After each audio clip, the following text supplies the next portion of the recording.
The Aberdeen pig farmers. Why didn't you tell me we had guests coming? I'd have fixed myself up nice. The Aberdeen pig farm appears as a friendly enough homestead in the middle of Lemoyne, but few encounters in Red Dead Redemption 2 leave such a sickly feeling in your stomach. Inside that weathered farmhouse live Bray and Tammy Aberdeen, a brother and sister whose relationship goes far beyond the bounds of sanity. Their oily hospitality, nervous laughter, and greasy smiles immediately feel wrong. The way they talk to Arthur, sweet and teasing, finishing each other's sentences, reeks of something rotten, not just in the air but in their souls. They invite you in, pour you drinks, and act almost flirtatious, as if the entire conversation were an inside joke that you aren't part of. Once you take that drink and black out, the truth comes out. You awaken dumped in a ditch, robbed and dazed, while the Aberdeens giggle somewhere in the distance. Exploring their farmhouse later reveals the nightmare beneath the charm: decomposing bodies, stolen money, and a portrait of them as children with their mother's face torn away. The implication is sickening. The Aberdeens murdered her, desecrated her body, and kept her skull like a trophy. The whole place is soaked in incestuous depravity, decay, and madness, a twisted parody of Southern hospitality. Their pig farm isn't just a home, it's a graveyard of the lost and a shrine to the deranged. Number 2, the strange man. Sometimes I just wish I'd known more about life. In both Red Dead Redemption and RDR2, the strange man represents something otherworldly, a being outside time, morality, or explanation. In the sequel, his presence is not direct but spiritual, almost metaphysical. His cabin near Lemoyne becomes one of the most unnerving mysteries in the game. When Arthur stumbles upon the half-built shack in the swamps, it seems ordinary at first. Yet as you return over time, the house builds itself. Furniture appears, paint dries, and eventually, a portrait of a well-dressed man emerges on the wall. That man's identity is unmistakable: the strange man himself. No living soul is ever seen inside the cabin, yet it feels inhabited. The air is heavy with an unseen gaze, and if Arthur looks into the mirror once the painting is complete, the reflection of the strange man stands behind him, smiling. It's a chilling moment that suggests he's not just a myth, but a presence that transcends death. His connection to divine judgment and moral reckoning in the first game makes his appearance in RDR2 feel like a curse, as though he's watching the sins of the living unfold in real time. The strange man is not human. He's an omen, a god, or perhaps something far worse, the embodiment of fate itself. Number 3, the night folk. I'm not gonna hurt you. Few encounters in RDR2 are as terrifying as meeting the night folk in the bayous of Lemoyne. These pale, silent figures stalk the swamps after dark, barefoot, blood-streaked, and moving with eerie precision. They don't speak, they don't taunt, they simply appear from the mist, emerging behind you with machetes raised, their eyes glinting in the moonlight. The silence is what makes them so terrifying. No screams, no warnings, just the sound of wet mud and the faint hiss of breath. Their lore is ambiguous. Locals whisper that they're ghosts, swamp demons, or remnants of some long-forgotten cult. Whatever the truth, the night folk represent pure, primal horror. The game's ambiance shifts when they're near.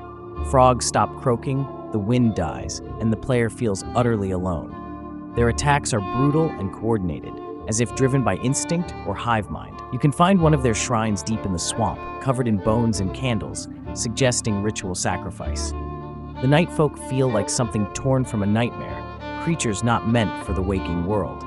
Their existence blurs the line between folklore and reality, and encountering them at night is an experience no player forgets.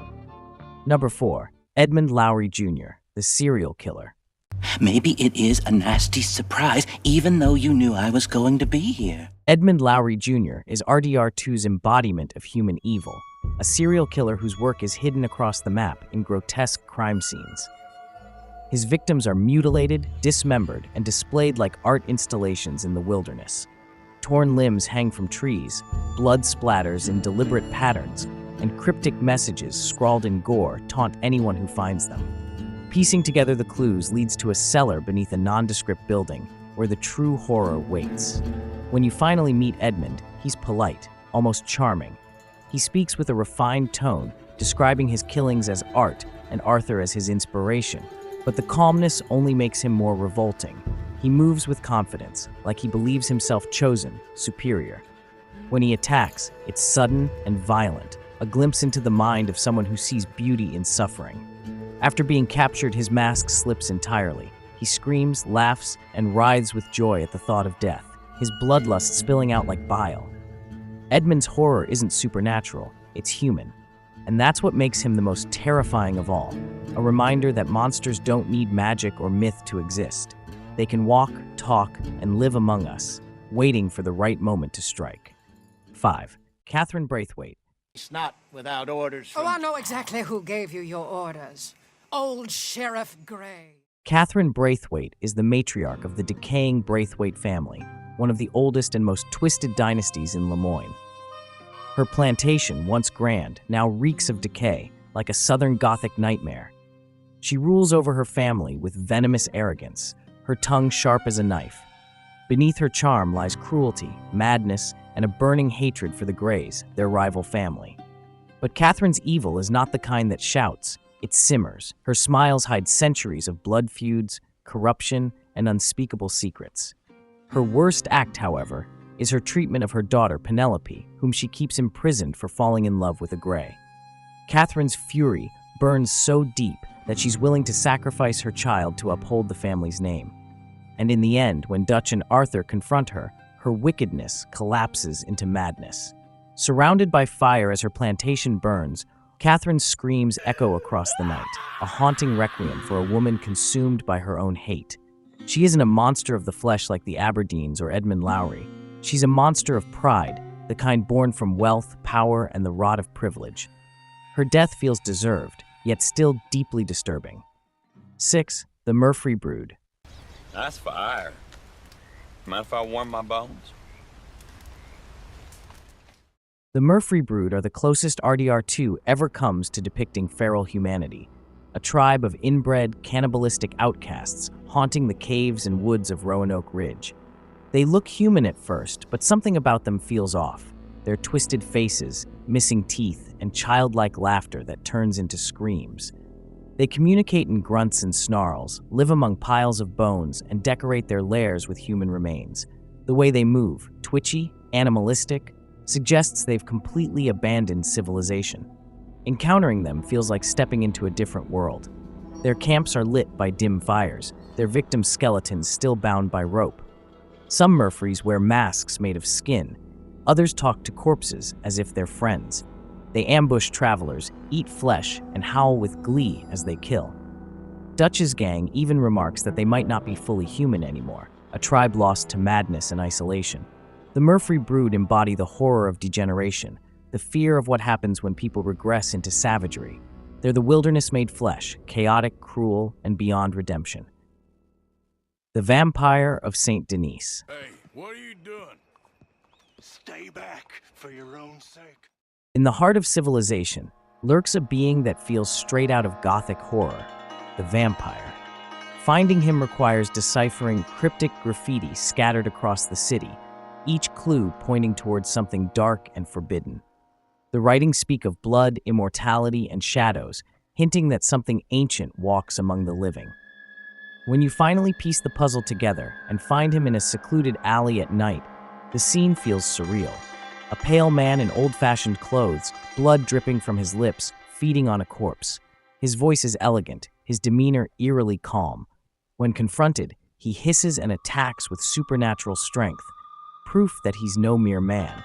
The moment feels out of place in the gritty realism of RDR2, and that's what makes it so terrifying. The vampire represents the intrusion of myth into reality, a legend that proves itself real in the unlikeliest of worlds.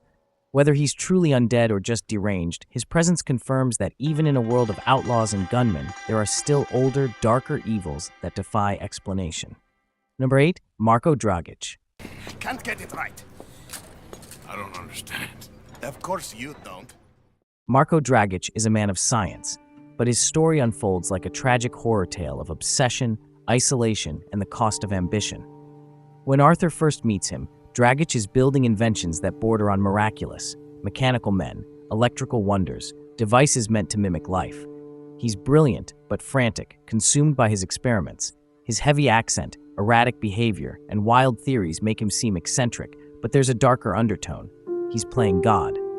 In his laboratory, lightning strikes power his creations, metal contraptions that twitch and move as though alive.